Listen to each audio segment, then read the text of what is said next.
Bravo, bravo. Yeah, yeah, yeah, yeah. Bravo. Yeah. Merci Vincent. Bravo, yeah. Michel Deneuve. Bravo. Bravo, bravo. Merci beaucoup. Bravo, win the house, baby. Alors Win the maintenant, house. la réponse. Qui lève la main? La première ou le premier pour le titre? Ah.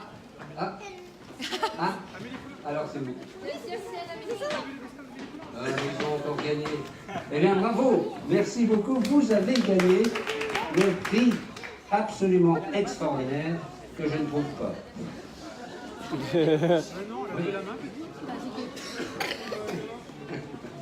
Venez chercher votre prix, je vous en prie. Et courez vite pour en profiter. Merci mes amis. Peut-être un mot d'explication sur ce cristal. Un instrument né dans les années 50, dans les mains de François et Bernard Bachet. Les Bachet sont aussi considérés comme les pères de la sculpture sonore, notamment la fontaine que vous avez à la sortie du Magic Mirror à gauche, est une fontaine sonore de leur cru.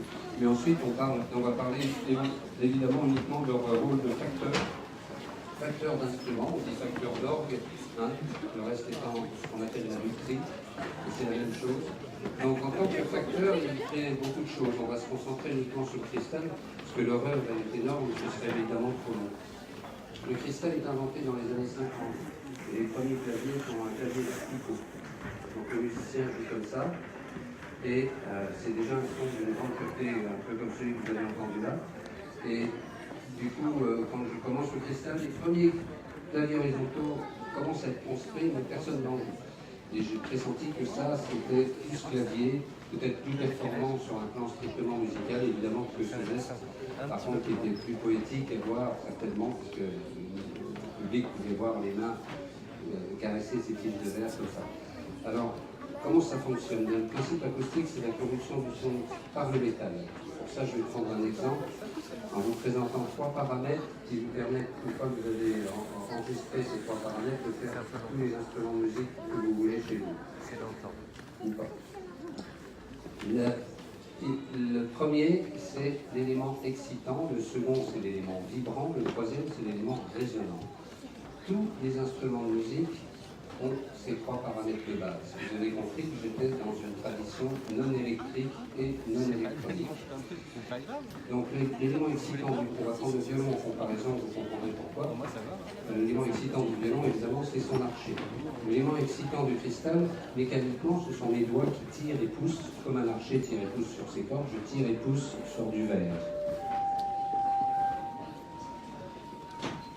Mais l'élément excitant du cristal, c'est l'archet de verre humide. C'est lui qui va mettre en vibration, lorsque je le frotte sur un plan acoustique, l'élément vibrant.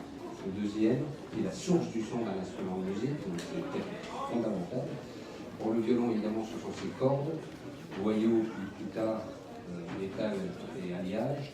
Hein, tout simplement boyau au départ, parce qu'on ne savait pas faire autre chose. Hein. Ensuite, on évolue vers d'autres choses, parce qu'on a appris à travailler de nouveaux matériaux. Pour le cristal, l'élément vibrant, quand je frotte ma baguette de verre, c'est l'axe métallique perpendiculaire fixé à la baguette de verre. Fixé à chaque baguette de verre, vous avez un axe perpendiculaire métallique. Ici. Et quand je fais ça,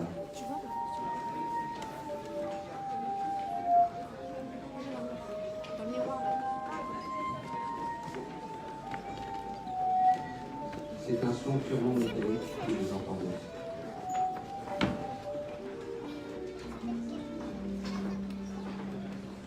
C'est donc le génie des Bachet d'avoir fait entendre le son à l'intérieur du métal jusqu'à nos oreilles. Et pour ça, ils utilisent un troisième élément qui est l'élément diffusant. Pour le violon, évidemment, c'est sa pièce. Et pour le cristal, ce sont ces trois éléments que vous avez face à vous. Ce sont les diffuseurs pour les aigus, pour les médiums et pour les graves, qui donnent le volume, bien sûr, mais aussi le timbre.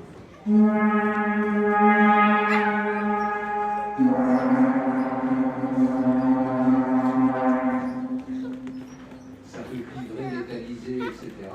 Heureusement, je peux aussi contrôler, grâce à la pédale que j'ai au pied, les résonances de ces membres avec tout le temps beaucoup de sauce. Hein, comme imaginez-vous appuyer sur la pédale d'expression du piano, alors celle de droite en permanence.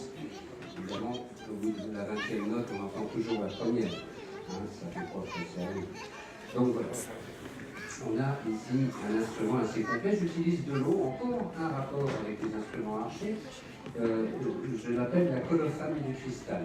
Quelques gouttes d'eau sur les dos pour accrocher le verre. Comme pour les archers, hein, tout instrument à archer utilise une résine sèche qui s'appelle la colophane.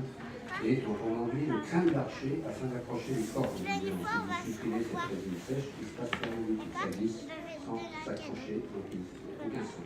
Si je ne mets pas d'eau, je peux toujours frotter, ça ne fait pas grand-chose non plus.